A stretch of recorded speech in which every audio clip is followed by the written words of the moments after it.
లోక్సభలో ప్రధాని మాట్లాడుతున్నారు. ప్రత్యక్ష ప్రసారం ద్వారా చూద్దాం. अंडे किसी ने भेजे और अंडे भी उसको 60 रुपया खर्चा हुआ भेजने का और उसके अंडे पहुंच गए, समय पर पहुंच गए, उसका माल बिक गया। देवलाली का एक किसान 7 केजी उसकी कीवी उसको उसने दानापुर भेजी।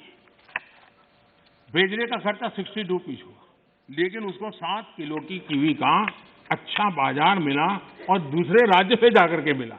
किसान रेल लगती छोटी बात है, लेकिन कितना बड़ा परिवर्तन कर सकती है, इसका हम नमूना देखते हैं।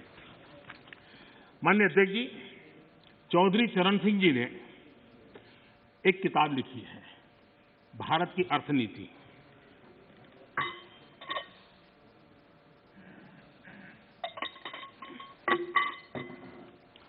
भारत की अर्थनीति की किताब में चौधरी साहब ने लिखा सुझाव दिया है, सारे देश को खाद्यान्न के लिए एक ही क्षेत्र मान लिया जाए। दूसरे शब्दों में, देश के एक भाग से दूसरे भाग में लाने जाने के पर कोई प्रतिबंध न हो। ये चौधरी चरण सिंह जी की किताब का कोट है। कृषि सुधारों, किसान रेल, मंडियों को इलेक्ट्रॉनिक प्लेटफॉर्म, ई-नाम, ये सारी चीजें हमारे देश के किसानों और से छोटे किसानों को एक बहुत बड़ा अवसर देने के प्रयास के भागरूप हो रहा है। माननीय अध्यक्ष जी, जो लोग इतनी बातें करते हैं, सरकार इतने सालों तक चलाई है, मैं नहीं मानता उनको किसानों की दिक्कत का पता नहीं था या उनको समझ नहीं थी। पता भी था, समझ भी थी, और उनको मैं उन्हीं की बात आज याद कराना चाहता हूं। ये मौजूद नहीं है, मैं जानता हूं, लेकिन देश के लिए समझना बहुत जरूरी है। मैं एक कोट पढ़ता हूं।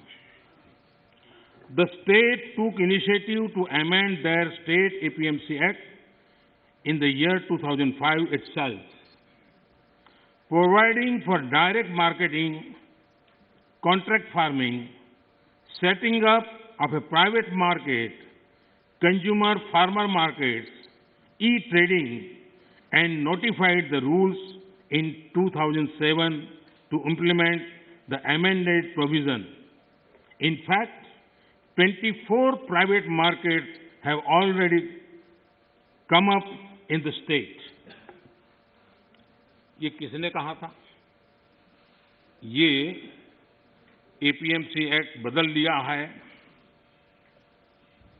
इस बात को कौन गर्व से कह रहा था? 24 ऐसे बाजार बन चुके हैं, इसका गौरव कौन कर रहा था? डॉक्टर मनमोहन सिंह जी की सरकार के कृषि मंत्री श्रीमान शरद पवार जी गर्व की बात कर रहे हैं।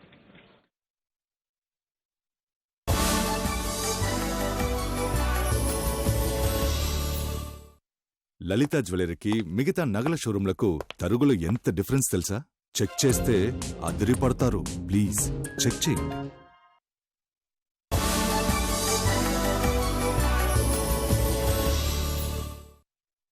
को प्रभावित करने वाले नेक्सस में के बारे में जब उनको पूछा गया, उनको एक सवाल पूछा था कि ये नेक्सस है मंडियों वालों वगैरह का, तो क्या कहना है?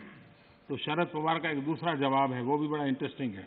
उन्होंने कहा था, किसानों के बचाव के लिए ही तो एपीएमसी रिफॉर्म को प्रमोट किया जा रहा है,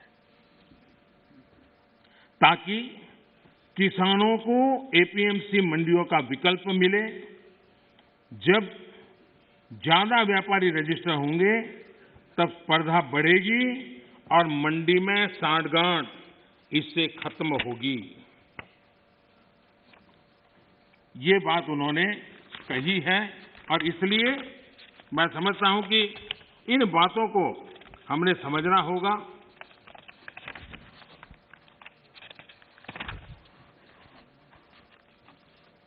जहां इनकी सरकारें हैं अलग अलग, जो सामने बैठे हुए मित्रों की, उन्होंने भी कम अधिक मात्रा में इस कृषि क्षेत्र में रिफॉर्म करने का प्रयास किया भी है, और हम तो वो हैं जिन्होंने 1500 कानून खत्म किए थे। हम प्रोग्रेसिव पॉलिटिक्स में विश्वास करते हैं, हम रिग्रेसिव पॉलिटिक्स में जाना नहीं चाहते हैं, और इसलिए, और भोजपुरी में तो एक कहावत है, कुछ लोग ऐसे हैं, भोजपुरी में कहावत है ना खेलब ना खेल देव, खेलबे बिगाड़ब। न खेलूंगा न खेलने दूंगा, मैं खेल को बिगाड़ के रखूंगा।